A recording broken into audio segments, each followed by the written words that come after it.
Before we get started, make sure you hit that subscribe button, then turn that notification button on right now.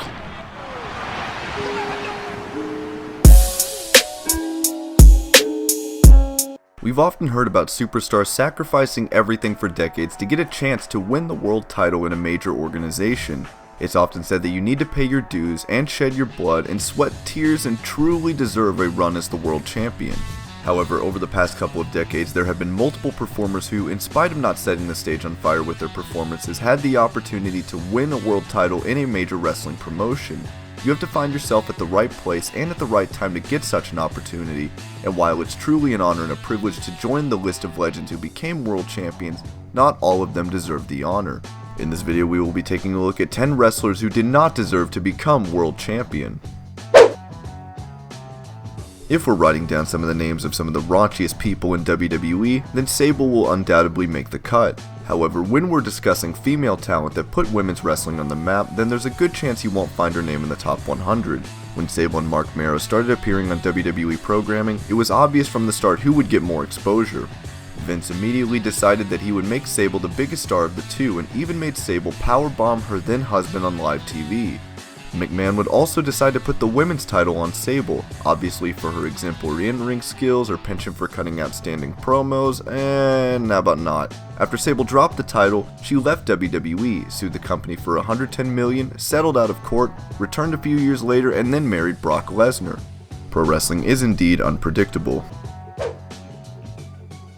Before Stephanie McMahon started emulating her father by wearing power suits and cutting 10-minute promos to stroke her own ego, she was daddy's little girl amidst a locker room filled with dangerous individuals. The WWE fans immediately felt a connection with Stephanie when she started appearing on camera with her girl next door looks. During her association with Triple H, Stephanie turned on her father, becoming a villainous character. While it certainly freshened things up with Stephanie, that also led to her winning the Women's Championship. Stephanie was many things. She was the gorgeous daughter of a millionaire and was one of the few true heels among the women. What she wasn't, however, was a pro wrestler. The WWE had a few talented women's wrestlers at that point, but Stephanie winning the title while adding value to the power couple story did very little to put over the significance and legacy of the championship. Back in 2014, if anyone had told you that Jinder Mahal would one day become the WWE champion, you would have scoffed at the idea and then started wondering what drugs that person was on.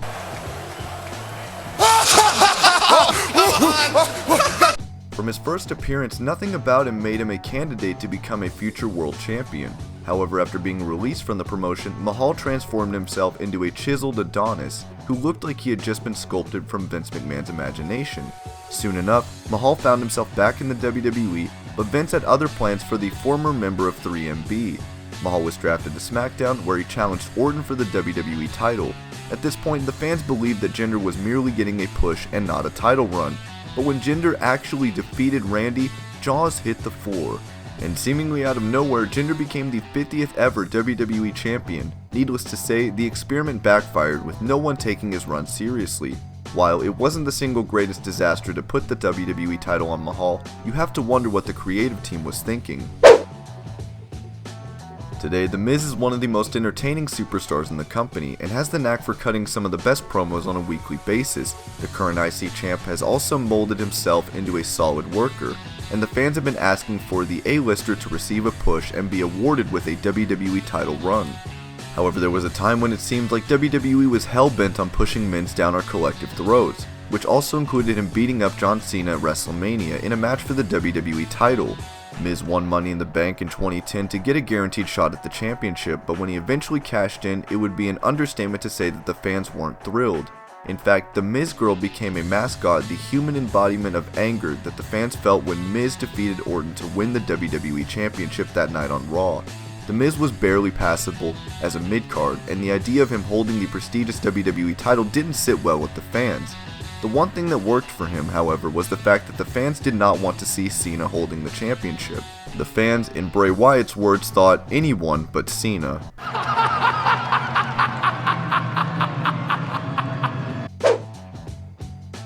WWE and Jeff Jarrett finally buried the hatch, and the former Intercontinental Champion will be inducted into the Hall of Fame this year.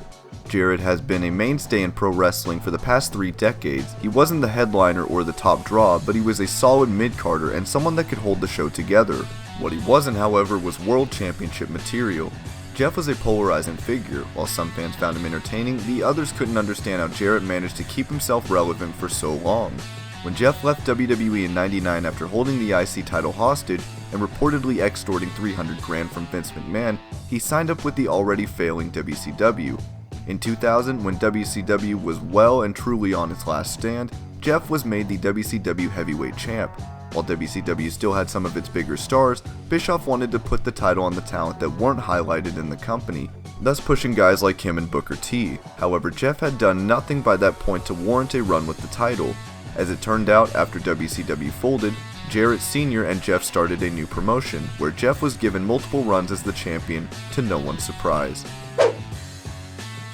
Jack Swagger was a decent talent. While he did not set the stage on fire with his charisma, he was a solid worker and could put on decent matches with almost anyone.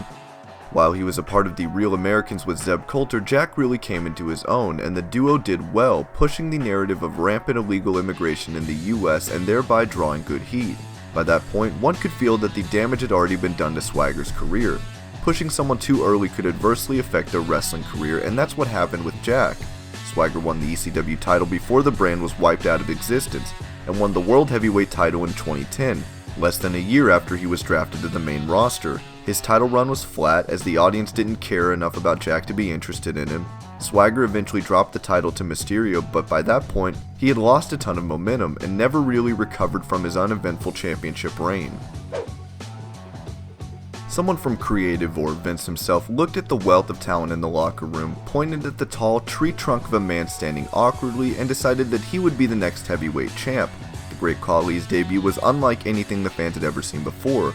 On his first night on SmackDown, Khali decimated The Undertaker before winning his first pay-per-view match against the Dead Man. Khali's first few months on the main roster saw him beating his opponents with ease, and in 2007, the Mastodon won the World Heavyweight title, kickstarting what has since been claimed to be one of the most boring and objectively bad title runs in history. The self-made billionaire took over the reign from his ailing father and revolutionized the wrestling industry. Vince never shied away from a challenge and put himself in the firing line on many occasions, taking dangerous bumps for a senior citizen. His abrasive and rather sexually deviant behavior defined his on-screen persona, a megalomaniac who stopped at nothing to get what he wanted. In '99, Vince won the WWE title, but decided to vacate the championship. McMahon was WWE's biggest heel in the late '90s, but the chairman winning the title did not serve any purpose. Vince won the title from Triple H, and when he vacated it, Triple H won the championship back, rendering the title change almost pointless. Vince later won the ECW title, making him a two-time world champion in his own company. In contrast, superstars such as Owen Hart, Mr. Perfect, and Roddy Piper never even won a world title in WWE. From one Vince to another, Vince Russo is considered by many to be the Antichrist of pro wrestling, a sentiment Russo has embraced. Wrestling fans who had to sit through the dark days of WCW would vouch for Russo's incompetence, but Vince would say he's ranked amongst the highest individuals in terms of being bright about the wrestling business. It's safe to say that Russo isn't a likable character. During his time with TNA, the fans often chanted for Russo to get booted from the promotion.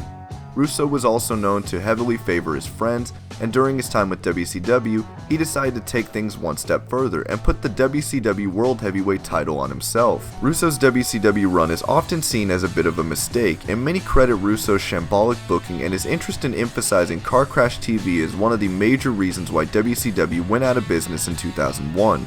Russo then found employment in WWE and TNA. David Arquette is a movie star and is also known as the guy who married Courtney Cox. David has been a pro wrestling fan from a young age, and when he decided to shoot Ready to Rumble, WCW wasted little time in bringing him on board and capitalizing on the interest his movie generated. Vince Russo then reportedly made the decision to put the title on David Arquette, making it the single worst decision ever made by a head booker in a wrestling promotion. To his credit, Arquette was reportedly against the idea, but had to go along with it. David won the title from DDP and dropped the championship to Jarrett 2 weeks later. And these were 10 wrestlers who did not deserve to win a world title. I hope you're all having an amazing day. Thank you so much for watching Wrestling Hub, and I'll see you later with more wrestling videos.